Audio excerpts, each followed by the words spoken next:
तो बच्चों, हितेंद्र सक्सेना क्लासेस में आपका स्वागत है। आज जो हम चैप्टर तो बच्चों हितेंद्र सक्सेना क्लासेस में आपका स्वागत है। आज हम कॉन्ट्रैक्ट अकाउंट का क्वेश्चन नंबर 10 करेंगे। From the following particulars prepare contract account transferring reasonable profit and loss account are contractee account. ठीक है।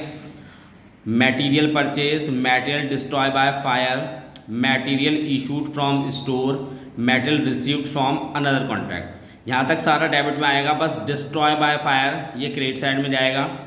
वेजेस पेड ये 1,35,500 है। प्लांट इशूड दे रखा है आपको, ओवरहेड दे रखा है, कॉन्ट्रैक्ट प्राइस 5 लाख का है, वर्क सर्टिफाइड 2,50,000 है, कैश रिसीव्ड 2 लाख है, मटेरियल इन हैंड 9,500 है और डेप्रिसिएशन चार्ज हो रहा है प्लांट के ऊपर कितना 10%। ठीक है। तो चलिए इस क्वेश्चन को कंटिन्यू करते हैं।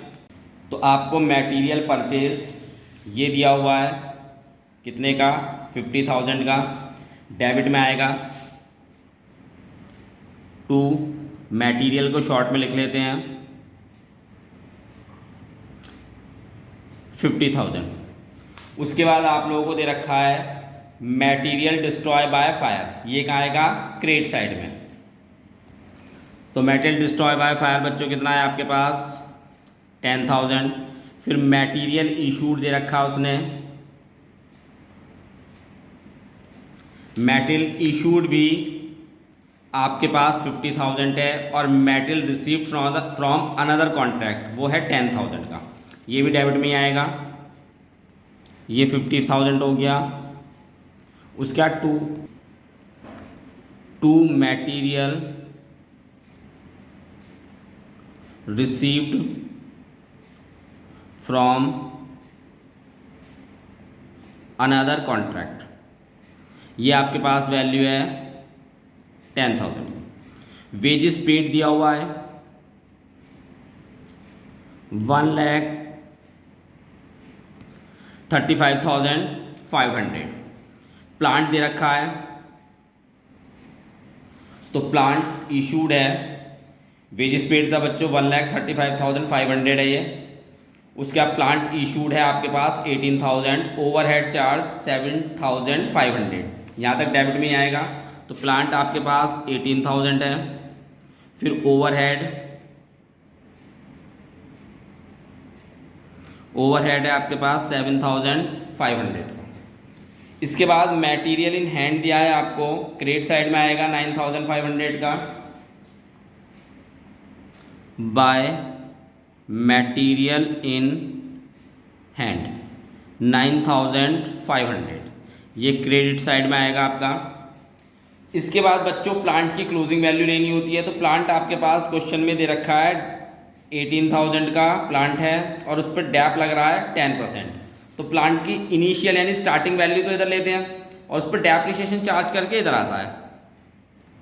बाय प्लांट 18,000 है और माइनस करेंगे इस पर 10% डेप्रिसिएशन, तो इसका 10% 1,800 आएगा। अब इसमें टाइमिंग नहीं आएगी बच्चों, क्योंकि आपको कोई टाइम पीरियड क्वेश्चन में नहीं दे रखा। तो डेप्रिसिएशन पूरे ईयर का चार्ज होगा और ये आएगा 16,200। इसके बाद वर्क सर्टिफाइड दे रखा है आपको 2,50,000 का, तो ये वर्क इन प्रोग्रेस की हेडिंग में आता है। Work certified 2,50,000। ठीक है। अब इसका टोटल करके आपको, क्योंकि हमने सारी वैल्यू फिल कर ली है, अब इसके बाद टोटल करके आपको इसका प्रॉफिट या लॉस निकाल लेना है। तो इस पूरे का टोटल आएगा 2,85,000। अब 2,85,000 में से आप सारा सब्ट्रैक्ट कर देंगे तो आपके पास बचेगा टू नेट प्रॉफिट और ये आएगा 14,700। ठीक है। अब इस प्रॉफिट में से आपको ये देखना है कि कितना प्रॉफिट रिजर्व में जाएगा और कितना प्रॉफिट आपका प्रॉफिट एंड लॉस अकाउंट में आएगा। तो पहले बच्चों हमें देखना होता है कि क्या प्रॉफिट ट्रांसफ़र होगा या नहीं। तो उसके लिए आपको जो भी कॉन्ट्रैक्ट प्राइस दिया होगा उसका आपको 1/4 निकालना पड़ेगा। तो आपके पास कॉन्ट्रैक्ट प्राइस कितना है 5 लाख का है। तो इस 5 लाख का आप क्या करेंगे 1/4 कैलकुलेट कर लेंगे। तो ये आपके पास आएगा 1,20,400 5000।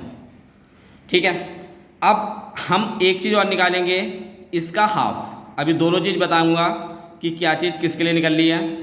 तो ये आएगा 2,50,000। अब क्या होता है बच्चों की, प्रॉफिट ट्रांसफर करने के लिए आप जो कॉन्ट्रैक्ट प्राइस का 1/4 और वर्क सर्टिफाइड का कंपैरिजन करते हैं।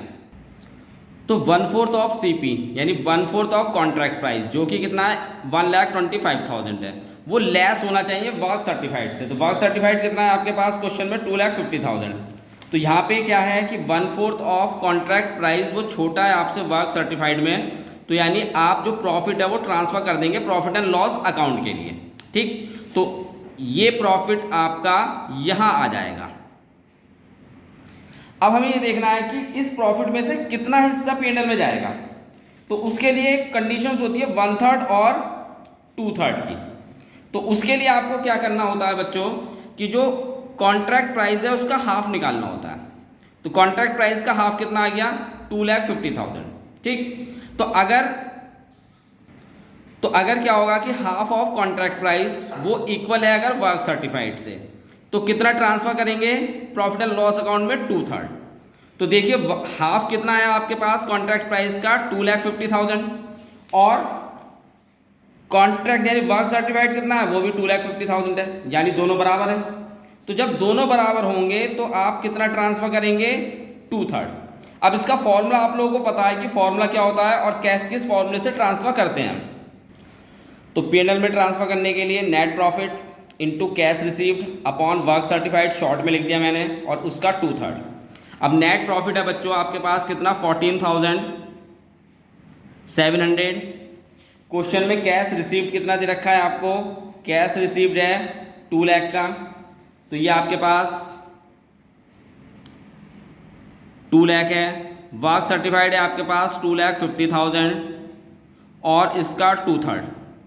तो इस पूरे को कैलकुलेट करेंगे तो ये आपके पास आएगा 7,840। तो प्रॉफिट में से इतना हिस्सा तो कहाँ जाएगा आपका प्रॉफिट एंड लॉस अकाउंट में, कितना 7,840। तो हम 7,840 तो पीएनएल में लिख देंगे। अब टोटल वैल्यू 14,700 ही ग्रेटर है। अब इसमें से आप 7,840 यानी जितना पीएनएल में ट्रांसफ़र कर दिया वो माइनस कर देंगे, तो जो बैलेंस आएगा वो आपका रिजर्व में ट्रांसफ़र होगा।